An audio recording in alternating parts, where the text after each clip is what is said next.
আসসালামু আলাইকুম ভাই ব্রাদার। আজকে তো দেহে বুঝতে দিন দূর থেকে কোনে গেছি, বাহিলা মসজিদে গেছিলাম একটু ব্লগ করার জন্য। তো প্রথম থেকে ঘেটে নিতে একটা শট নিলাম যে মাশাল্লাহ দেখেন কত সুন্দর একটা দৃশ্য। তো চলে গেলাম মসজিদের মধ্যে, পাশে রয়েছে হলো বাহেলা চক্ষু হাসপাতাল, এখানে ফ্রিতে চিকিৎসা দেওয়া হয়। তো অনেক আগে থেকে ছোটবেলায় থেকে দেখে আসতেছি যে এখানে চিকিৎসা দেয়। তো মোহাম্মদ হাজি সাহেব উনি তার আম্মার নামে বাহেলা মসজিদটা তৈরি করেছেন। তো আজকে আপনাদের এই বাহেলা মসজিদ পুরো চক্কর এবং ভিতরে কি আছে না আছে সব খুঁটিনাটি ঘুরে ঘুরে দেখাবো। চলেন শুরু করা যাক ভিডিওটা এবং ঘুরে দেখা যাক এর ভিতরে কি আছে। তো প্রথমে আমি বাইরের অংশটা একটু ভিডিও করতে শুরু করলাম।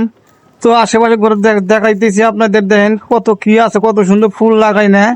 তো চলে গেলাম মসজিদের মধ্যে, মুক্তিকালেই দেখি যে সুন্দর একটা ফুলের মতন টব গাছ লাগাইতেছে, কত সুন্দর বিদেশি মার্বেল পাথর দিয়া তা ঘেরাও দিছে। দেওয়াতে দেখলাম পাশে রয়েছে অজুখানা, অনেক আধুনিক একটা অজুখানা তার পাশে, এবং ডান পাশে রয়েছে আর একটা আত্মধানিক অজুখানা তৈরি করে রাখা হয়েছে। তো বাইরে বুড়ে ঘুরে টুরে দেখলাম যে খাদের সব কাজ কাম এখানে করতেছে। পরে আমি একটু ভিতর ঢুকলাম, সাইডে গেট দিয়ে ঢুকে দেখি ভিতরে মাশাল্লাহ। গেছিলাম দুপুরের আগে, তো এর জন্য লোকজন নাই, আমি ভিডিও করছি শান্তি মতো। এখানে নামাজ কালামও পড়ছি আর আগে আইসা। তো আমি শহর আগে গেছিলাম, তো নামাজটা পড়া হয় না, একটু ঘুরে ঘুরে দেখছি বিদেশি মার্বেল মাশাল্লাহ কত সুন্দর দেখেন। সুবহান আল্লাহ, কত সুন্দর একটা লাইটিং সিস্টেম করা হয়েছে। উপর তলা গেলে আরো একটু ভালো করে দেখাইতে পারতাম। নিচ থেকে আমি টুকটাক ভিডিও করলাম।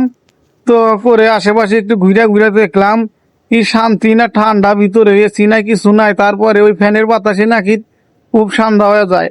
এখানে নাকি ফেরেস্তারা এসে বলে নামাজ পড়ে। একটা প্রতিবেদনে একটা টিভি চ্যানেলের খবরে দেখছিলাম। তো একটু হালকা পাতলা ঘুরে মিরে আবার বাইরে আইলাম, অতটুকুই এলাম নাই। তারপরে আমি একটু একটু ভিডিও করছি। ভিডিও করার পরে যখন ঢুকবার যায় না, ভিডিও করবার যায় না ভালো হলে, তারপরে আমি আইলাম ভিডিও করলাম।